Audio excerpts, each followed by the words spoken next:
listening to Second Wind with Joyce Buford, where women who are ready to expand their life adventure discover the tools to stop playing small and tap into the courage required to enjoy their second wind. Welcome. Good morning, afternoon, wherever you are listening from. I am so excited that you are here today. As usual, it's always a pleasure to know you're out there listening. And today I have another guest that you're going to identify with a little bit, maybe. Through her subject matter, you're going to hear a journey that went from one direction and opened up doors for her. And I think it's exciting when that happens. So we learn by listening to how other women have faced difficult, stressful issues in their life and how they've managed to move through them. So I'm excited. Let's get started. Now, my guest today is Dana Killion, and she is an accomplished author of mystery series. Now, Dana presents her debut memoir, Where the Shadows Dance. He got sober, I got broken. It's a story born of a life in the turmoil of her husband's alcoholism, a situation where the only way through was to write. Yeah, write. A new area, something new for her, and how it has grown for her. And as she wrote, the themes of her personal trauma became clear and loud and screamed for attention because they are the themes of many women. Not just women with an addict in her life, but women who have been silent, who have set aside their truth for the benefit of another. Women ready to find their strength and solace, Dana has found through her own reinvention. Oh, Dana, welcome, welcome, welcome. I'm so glad you're here. I'm thrilled to be here. Thank you. We have got a lot to talk about, but you now live in Tucson, Arizona. How do you like that out there? I love it. I've got view of the mountains. I've got sunshine all year. It's a little toasty right now, but oh yeah, I bet. You're probably hotter than we are in Texas. Yeah, but she does not live alone. She has a kitty that is part of her household. I have a dog that is part of my household. So we have to have those animals because they give us love. So, okay. So you share in the book that has not yet come out, has it? It came out at the end of May. Oh, it did. Yes, it did. We can go get our copy now, right? on bet. Amazon and all those sites. But you start out the very first thing talking about in your book about a traumatic incident that you lived in Michigan at the time, and Michigan, yes, like Michigan, and you shared the very important thing that many of us experience, and that is emptiness. Correct. That opening scene, I was looking down on Lake Michigan, but living in Chicago, in a high rise, looking down in the middle of the night because I could not sleep, which was quite common at that stage. And looking at that water and finding myself wondering what it would feel like to walk down there and just slip into that water and disappear. And it wasn't that I was suicidal. I was so empty emotionally that I just didn't know quite how to process what I was feeling. I didn't know quite how to process what to do with the emptiness. This is an opening scene, but it is not the opening of the story. So things I had lived kind of led me to this moment. And it was a transformational moment and a dramatic moment for me, which is why I chose to open the book there.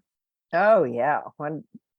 Yes, what a nice way to open. Dramatic, very, yes. You talk about high functioning alcoholism, which your husband was the alcoholic. Correct. And so did you marry the alcoholic, or was the alcoholic growing into alcoholic? I've thought about that a lot, and I'm not entirely sure. I suspect he was an alcoholic before we married.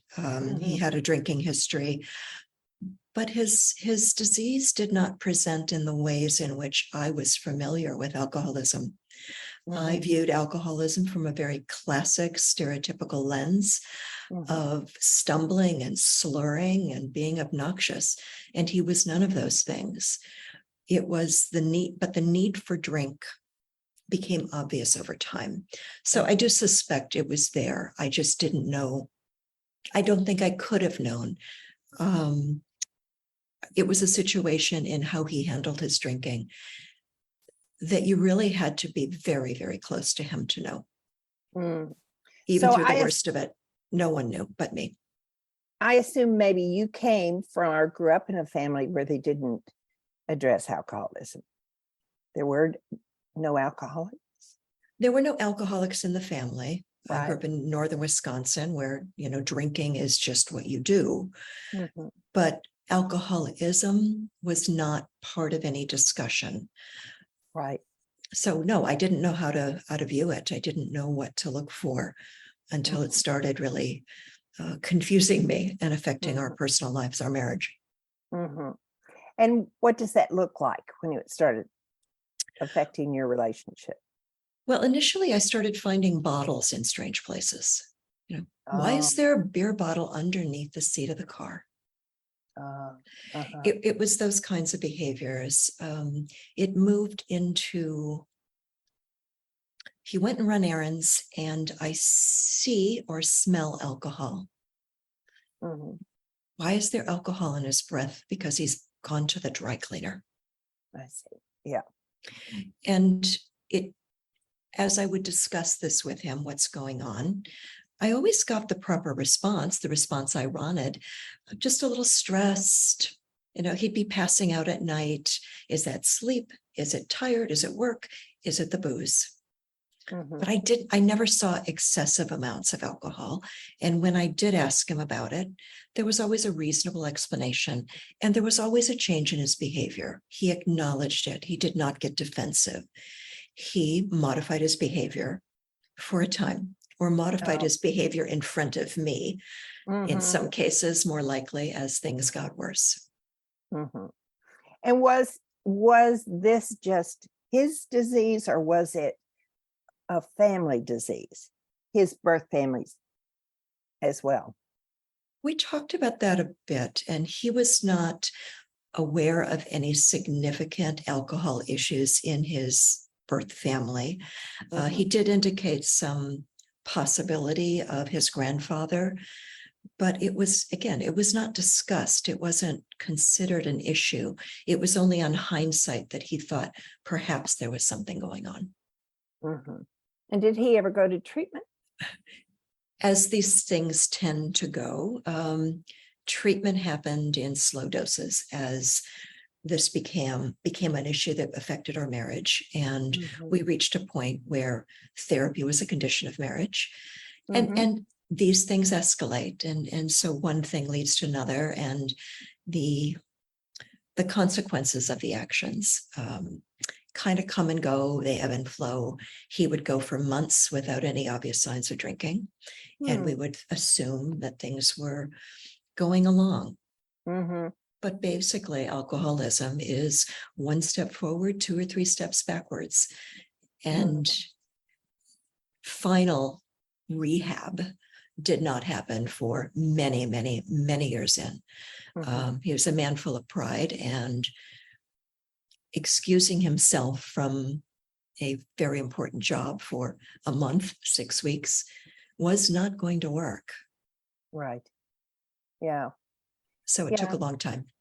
Yeah.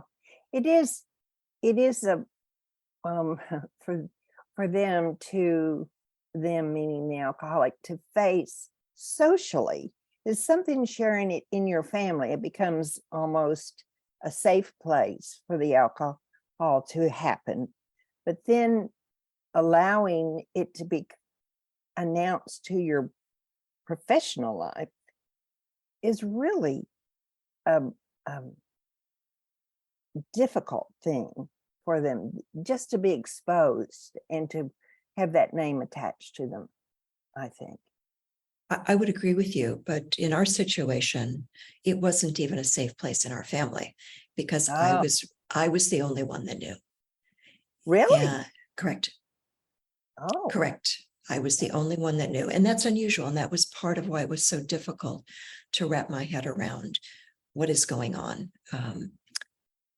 This is not someone who wanted to discuss it, and his alcohol consumption and his behavior when he had been drinking was not, there were no red flags that anybody would look at and say, what's going on with this guy?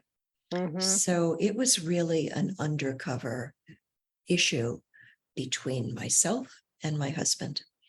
And as part of his later treatment, I had to force him to tell our children and to tell family members. I think that's amazing that those, I mean, your children wouldn't know. Honestly, your children Correct. didn't know. Correct. Honestly? Correct. I discussed it with them multiple times after there was the final admission of this is a problem and you are going to rehab.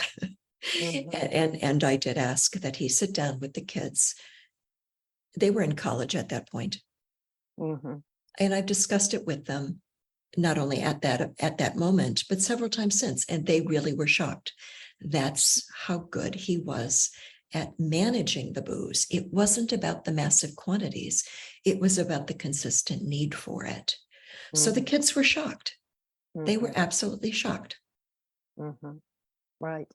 And did he blame it on the stress of his everyday life, the stresses that he had on him? Or did he say, I have an addiction, I am an alcoholic? He did not take on the label of alcoholic for many, many, many, many years. Yeah. I think he really had to go to, even though there was language around addiction as he was going to therapy, but he hadn't internalized that. And it really wasn't until he was in a rehab facility and he saw what his future was going to be like in his health, the jaundice, the men like him that were in wheelchairs and unable to function, people who were holding onto a thread with their jobs, men like him who had high-powered jobs. Right. And it wasn't until he saw that other people like him, other men like him, could claim this, that it became a little more of his identity. But even now, I would say it's not fully internalized as his identity. Yeah. Well, you've told us a little bit about this, but how did the effects of the drinking play out in your marriage? I mean, what did it do to the marriage? Well, addicts are liars. There's just no way around that. I mean, we have to be blunt and honest about that language. And it is their protective mechanism for keeping the substance going. They need it. They don't know why they need it, and they don't want to face the realities behind it. So living in a marriage where you are constantly suspicious of what you see, what you smell, what are his eyes looking like tonight? Is he telling me the truth about where he's been? There's no way around damage that kind of mistrust starts to foster in any kind of relationship, any kind of romantic relationship, certainly. Oh, yeah. There's also the situation of being the sober person in the relationship when your spouse, the person you adore, is not reliable. I don't know if he's going to drive drunk. I don't know if I'm going to get a phone call that he's wrapped himself around a tree. Are my children going to be in the car when he does it? The pressure of having this on your shoulders constantly when you don't know when and how your life is going to fall apart. Is there going to be a financial crisis? It just goes on and on and on through your mind. And when you don't have the language beyond our logical side, which is, don't you see what you're doing to us? and the addict has no logic around their disease. It's like you're speaking different languages, and it's immensely confusing. Mm-hmm. And all we're trying to do as loved ones is try to get our life back. We want sobriety because this is a person I adored, and I want my good life back. Other people have gotten sober. Why can't he? So it's confusing and builds suspicion in relationships. It builds mistrust. And it also builds a lot of compartmentalization about your feelings, because you, as the loved one, are so busy trying to keep everyone else's life together, that we don't even see what's happening to us, how our emotional state is deteriorating. Because I got to worry about my kids. I got to worry about financial ruin if he kills somebody when he's driving. We just don't even see it as it's happening to us. Mm-hmm. Not When the you're- message, not the message for a good, stable marriage. It's not the life you thought you were going to live. Certainly not. Certainly not. No, but you talk about in that there was trauma, and trauma develops as you go through all these different lies and things like that. So how do you all of a sudden start to deal with the trauma? Can you even deal with the trauma that you've gone through until you have dealt with the alcoholic? Eventually, something has to change. Mm-hmm. I think certainly in my situation, it wasn't possible for me to see the trauma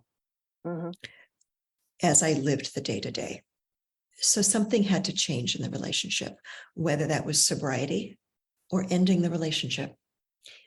For me, only then could I fully appreciate that the chronic trauma existed. You know, I guess I tended to think of trauma as a very sharp, acute incident. And I didn't fully understand how it was affecting me in this slow build over time. And as I came to understand the trauma, that's when that emptiness was really starting to come into my awareness. Yeah. And my methodology for dealing with it at that time is I finally began to journal.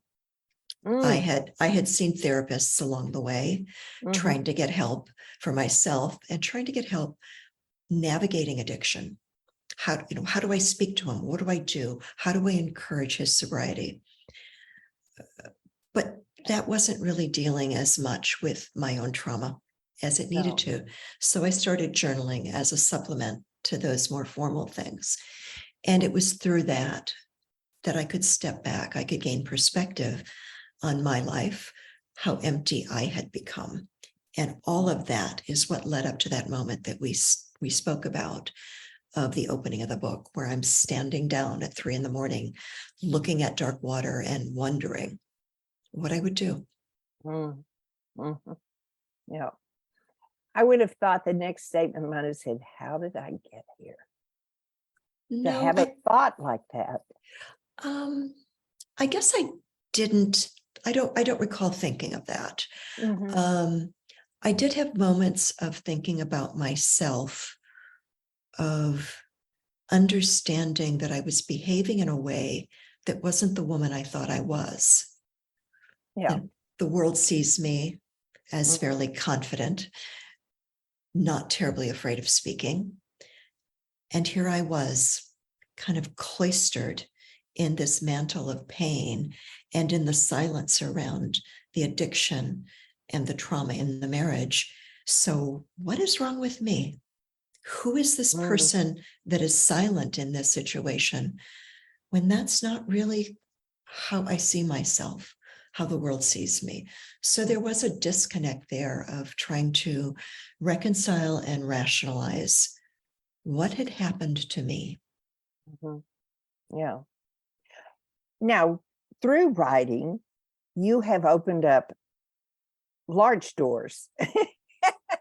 You have a whole new you. I do. With the mystery series. But the mystery was, did you immediately go into writing the mystery series? I was starting to write the mystery series at what I would consider the worst part of our marriage. I was still married at the time. And this was a point in time where my husband had recently retired, and it was a unplanned retirement. Good reasons, but unplanned retirement. And he was also finally promising to get sober, go to rehab, because without the full-time job, he felt comfortable stepping away. And this was his promise to me. So in order to accomplish that, a newly retired man who is newly sober is not a good combination with a wife who travels. And my previous career, I had owned a business and it required traveling. So I needed to make an adjustment in my life to accommodate what I hoped would be this new reality in our family. And I needed something portable. And that's when the writing came in. So that was, the first book came out in 2017, and I began writing, and I was writing in 2015, 2016, which was the most challenging part of our marriage. Oh, yeah. I love that you you explain in some of your notes that you'd always loved the famous mystery series, Nancy Drew, which I read some of those as well. Yeah. And that you were so surprised that you could write a mystery, and yet you did 6. Yeah, it's an interesting thing. When I made the decision that writing was something I thought worth pursuing, I had not had a long-held desire to become an author, but I'd always been a reader, and a reader of mysteries. So I analyzed, what do I like to read? And it was always mysteries and thrillers. It was female protagonist. It was first person point of view, and series fiction. So that's what I sat down to do. But if you had this other career, I know you could do the writing, but did you leave that other career to write full time? I did. I really had no choice. My prior career, I was a clothing designer. I owned a business. It required travel to trade shows. It required travel to production facilities. It's not a transportable business to run. And so unfortunately, there was I didn't see an option for continuing to do that and run that business under the situations of my family. So I shut my business down, thinking maybe one day I'll go back, maybe not, and put my full self into writing. But with the success you've had, don't even know you'd be tempted to go back to the other career. I've gotten very comfortable with setting my own schedule. And not having employees any longer. Yes. Oh, I liked it. You were designing fashion. I like that. That's another area of us that we're in common. So yes, I love fashion. So what would you want? Okay, you wrote the book. We know about the history. What did you want your people to enjoy most about the mysteries? Did you put anything unique in there about your mysteries? I'm sorry, your question is about the memoir or the mysteries? The mysteries. I think when I was setting up the structure of the original book, I was pulling bits of my life, but not wholeheartedly. So there's a setting that it was my neighborhood. There are parts of myself in my protagonist. And given that I was going through such difficult things at that time, I was also putting qualities, characteristics in her that I wished I'd had at that point. She's a bit more courageous than I was then. She's a bit more persistent. And I guess I was hoping to take on a few of those things as I wrote. Yeah, you took a little bit of your power back, didn't you? I think I was. And the themes of all of the books, all of the titles have the word lie in them. And that was also relevant to the marriage and the emotional issues around addiction. So my protagonist is uncovering lies because I found them easier to do in in my books than I did in real life sometimes. And it was a kind of way of, I guess it was a way of taking back my power in that way too. She could uncover the lies. Yeah. The lie thing was really, really, really, really important to you, wasn't it? Yes, it was. And it It's still a, is. uh-huh, When you've lived with an addict for 25 years, the uh-huh. underlying issue of someone who lies to you becomes immensely damaging. And so there is part of me that is forever changed because of that experience. And Mhm. I don't fully know how and how that will play out in my life, but lying is something I have little to no tolerance for any longer. Right. And I'm obviously very cautious, as anyone would be after Mhm. a long-term marriage to someone who is an addict and therefore who is a liar. Right. Yeah. I can see the trust is a big one. Yes. Time will tell how that plays out in my life as I go forward, but it's hard to imagine that we are not, anybody wouldn't be changed by this kind of experience. Yeah. We're Yeah. shaped by what we live. We're shaped by what we do with it. Hmm. I do want to talk about the book, your book that is out as of May. um, Tell us about why you wanted to write that book, why you felt you could leave the mysteries and tell your story to the world. I didn't start out with the intention of writing a book. As I mentioned, I was journaling, and I found that process so helpful.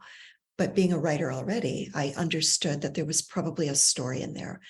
What I didn't know is whether or not I had the courage to tell it, Oh, because yeah. this is an immensely vulnerable thing. It Mhm. is the most vulnerable thing I've ever done in my life. And I have to say some things about people and about myself that are immensely uncomfortable. But as I wrote, I sat down and I wrote that story, and primarily for my own healing, got that ugly draft out of the way, and then sat with it.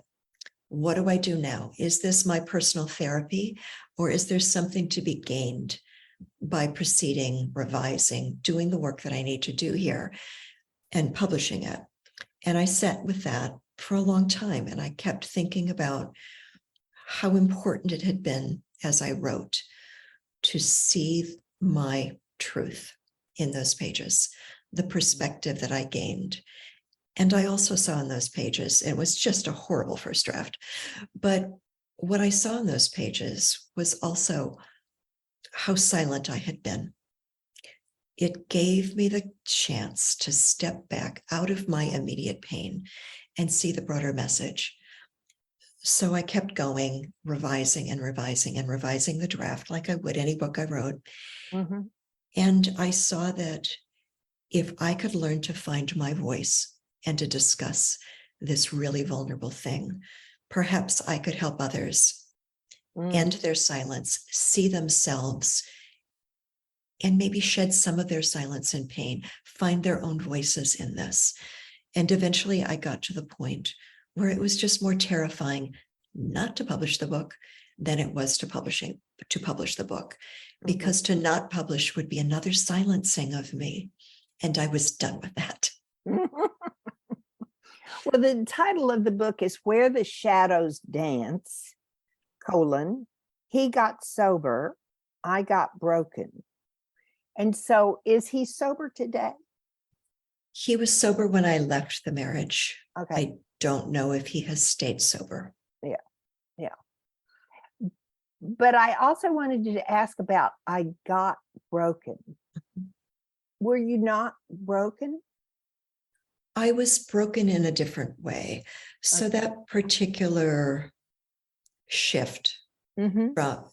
and that language is very specific, Mm-hmm. because at the point when he went to rehab and there was finally sobriety, at least I thought, and I think there probably still is, I learned some really ugly things, that my husband had a secret life. Oh. So other women. Mm-hmm. And that is the part where he got sober. I then am completely Learned broken. more. I Yes. learned all kinds of very unattractive and painful things. So Mhm. we shifted these roles, and that's where that language came from. I see. And there certainly was brokenness because of the alcoholism, but to have spent decades with someone and to find out a new truth and Mhm. about a new way that your life has been a lie, Mhm. that was just more than I could take. And I spent a long time curled up in a ball on the floor. Yes. The ball position. Yes. I think all women know the ball position. And we face it with our children, we face it Yeah. with our mates. Yeah. It's just when we're full of fear Yeah. and it comes right at us. Yeah. But it's a wonderful place to hide. It's part of what our psyches have to do in that Right. moment of pain. Mm-hmm. We have to regroup and curl up and feel protected. And that's Mm-hmm. what that emotional or physical ball on the floor is. It is our psyches protecting ourselves. Mm-hmm. Mm-hmm. So tell us a little bit about the Den of Killion today. Where are you today? Today, I am wonderful. Yay! I am wonderful. There is something about the process of not only writing this book that has shed a lot of the pain that was there in my life, a lot of the guilt and the regret and the why did I not see this? But there's also something really wonderful that is starting to happen as other people read my story. That is the feedback of that I hoped for. Your story is my story. Thank you for finding the courage. I see myself. I have hope. You got through it. I can get through it. There's just so much silence that we take on as women in general as we protect ourselves. There's just so much silence around addiction in general that if I can do something and help other people get to a place where I am today in a little way, there's just nothing more gratifying that I've experienced in my life than those comments from readers who are thanking me for being vulnerable and finding courage and hoping, I hope, and they hope that I can help them do the same in their lives.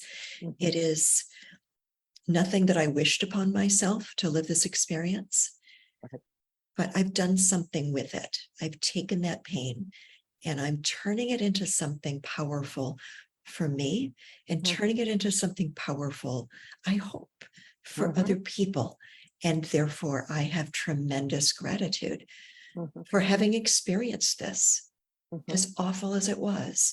I am so much better. I like myself so much better today than I did before this was all the ugly part of my life.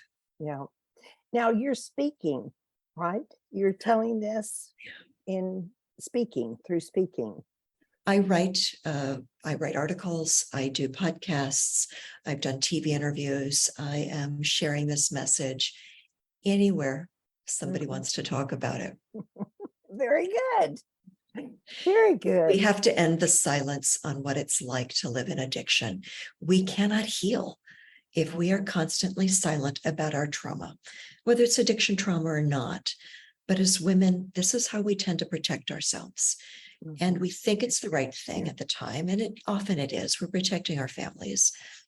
But eventually these secrets become corrosive secrets. We cannot heal if we don't find our voices, even if it's just one person, even if we just write it down and throw those ugly words in a shredder. They have to get out of our head and our heart, or we will not heal. Right. I'm going to ask this question because I think part of the personality of your husband and my husband could have been narcissistic behavior that's all stirred in with the alcoholism. Do you think, and was I thinking right? I actually spoke quite a bit about that subject with my therapist, did some reading on it, Mhm. and even discussed it with my former husband, Mhm. who didn't take kindly to that Oh, no. suggestion. I think the bottom line is that he would not be called a narcissist in the classic definition, clinical Mhm. definition of the word. But there Mhm. is no question that behaviors, specific behaviors, can be narcissistic. Yes. It doesn't mean an individual is a narcissist in every aspect of their life. Right. Addiction is a very self-serving, Mhm. self-reliant, Yep. internal process. Mhm. And there's no way it can be anything other than narcissistic. The addict cannot care or think about what they are doing to other people. It is their Mhm. personal need in that moment. Right. 2 hours from now, if they're sober, could be a different story. So I've come to think about and separate narcissism as clinical, this is your personality, and narcissistic behaviors that can be part of specific diseases. Mhm. Yeah. Well, we are approaching the end of our time together today. Now, I do have, I think you were given this information. This year, the word that I'm using is joy. It's out of the Julia Cameron, there's always a new beginning.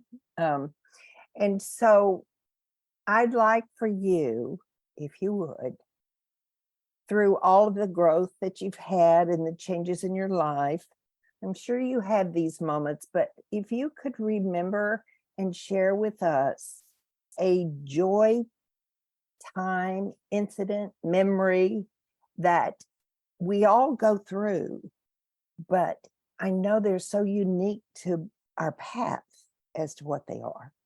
So when I say, would you share a moment of joy? Do you have one? Would you be willing to share? I have many. Okay. I think the one that comes to mind most, and it does tie back to the book here, but the very first radio interview I did for this book was back in January. I was Yeah. terribly nervous about it. I'm on the phone. I don't know this guy. I'm speaking for half an hour, and it was very nerve-wracking. I get off the call, and I go to my computer and I open it up. And the first thing I see is an email from a woman who had been listening. She said, I was meant to turn this on tonight. Your life is my life. And you have just summed up my life better than any therapist has ever done Yes. in 20 years of marriage. Thank you. That was the first moment that I felt every bit of pain that I've gone through has just been justified by this Yes. one person who I got through to, Mhm. who felt better because she felt she wasn't alone. Yep. And to have turned something awful I experienced into something good for someone else, I haven't experienced any kind of joy like that. I Wow. continue to as people, people Yeah. speak to me, but Yeah. that is a moment I will never forget in my life. Mhm. And where did you feel that in your body? My heart. Yeah. I was in tears immediately, and they were tears of joy, they were tears of pain. Mostly they were tears of release. Oh, that's wonderful. See, it's all that pain is for a reason, and you made it. You And crossed over. I think that's the message for all of us. We all experience trauma of some kind, little traumas, big traumas. But the important part is, what do we do with it?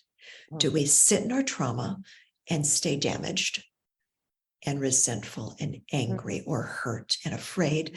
Or do we take that trauma and try to learn something from it and try to become better on the other side? I made a conscious choice how to deal with my trauma. And I would encourage anybody and everybody to think about your traumas that way. What good can come of it? No. Wonderful. Thank you. My I thank you pleasure. so much for being on this on Second Wind today, because Second Wind is about making new decisions, new life.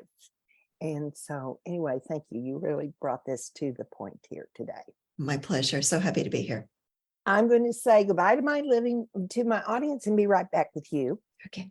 So, dear listeners, I know that there's somebody out there that needed the message today, or you have a friend who is experiencing this pain and she needs to listen to this.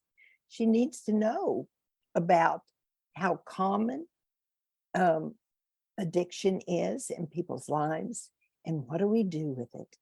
How do we treat it? How do we work with it? So anyway, I encourage you also to think about getting Dana's book, Where the Shadows Dance. He got sober, I got broken. And share that with your friends. So that's the thing I ask you to do today. Share the podcast and also get the book. So thank you for being here today. I look forward to our next time together and we share some more life-changing news. Thank you for being here. Bye. Joyce Buford returns next week at the same time for another edition of Second Wind. Through the Joyce Buford Empowerment System, women are receiving the support they need through their transitions and are able to reclaim their true purpose with confidence. They receive the tools they need to map out new lives. You can find out more about her coaching services at joycebufordempowers.com.